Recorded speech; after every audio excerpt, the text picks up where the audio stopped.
আসসালামু আলাইকুম ওয়া রাহমাতুল্লাহি ওয়া বারাকাতুহু। প্রিয় ভাই ও বোনেরা, আজ আমি আপনাদেরকে জবরের উচ্চারণ শিক্ষা দেব ইনশাআল্লাহ। আরবিতে জবর বাংলাতে আকারের উচ্চারণ পায়। বাংলাতে যেমন ক কয়াকার কা, আর আরবিতে কাব জবর কা। বাংলাতে যেমন ব আকার বা, আরবিতে বা জবর বা। বাংলাতে আকার, আরবিতে জবরের উচ্চারণ পায়। আজ আমি আপনাদেরকে আরবিতে জবরের উচ্চারণগুলা শিক্ষা দিব ইনশাআল্লাহ। আউযু বিল্লাহি মিনাশ শাইতানির রাজিম। বিসমিল্লাহির রহমানির রহিম। হামজা জবর আ, হামজা জবর আ, এখানে আলিফ জবর আ। এটাকে হামজা বলার কারণ হলো আলিফের উপরে জবর জের ফেজ জজম এমন কিছু চলে আসলে আলিফ আর আলিফ থাকে না, আলিফ হামজা হয়ে যায়। আর আলিফের উপরে জবর জের ফেজ জজম কিছু না থাকলে আলিফ আলিফই থাকে। যখন আলিফের উপরে জবর জের ফেজ জজম এমন কিছু চলে আসবে তখন আলিফ কি হয়ে যাবে? হামজা হয়ে যাবে। ঠিক আছে, এখানে আলিফ লেখার কারণ হলো আপনারা যদি না বোঝেন সেই কারণে আলিফ দেওয়া হয়েছে।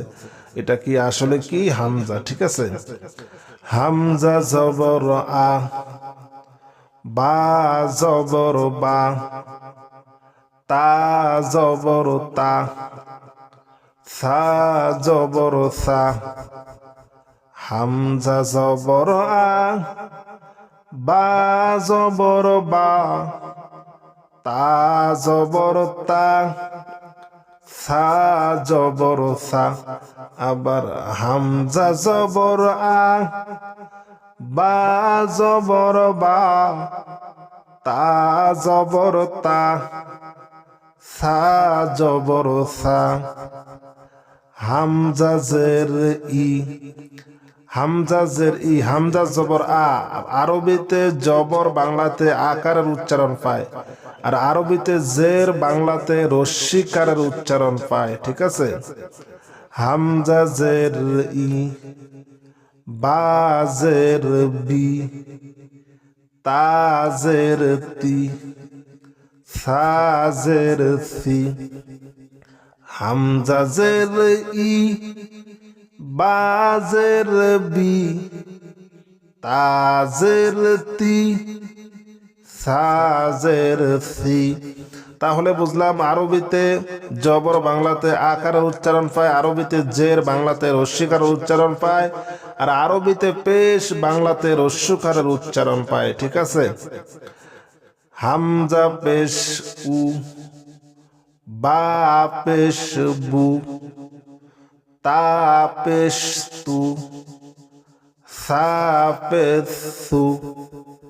হামজা পেশ উ, বা পেশ বু, তা পেশ তু, সা পেশ সু। আবার হামজা জবর আ, বা জবর বা, তা জবর তা, সা জবর সা।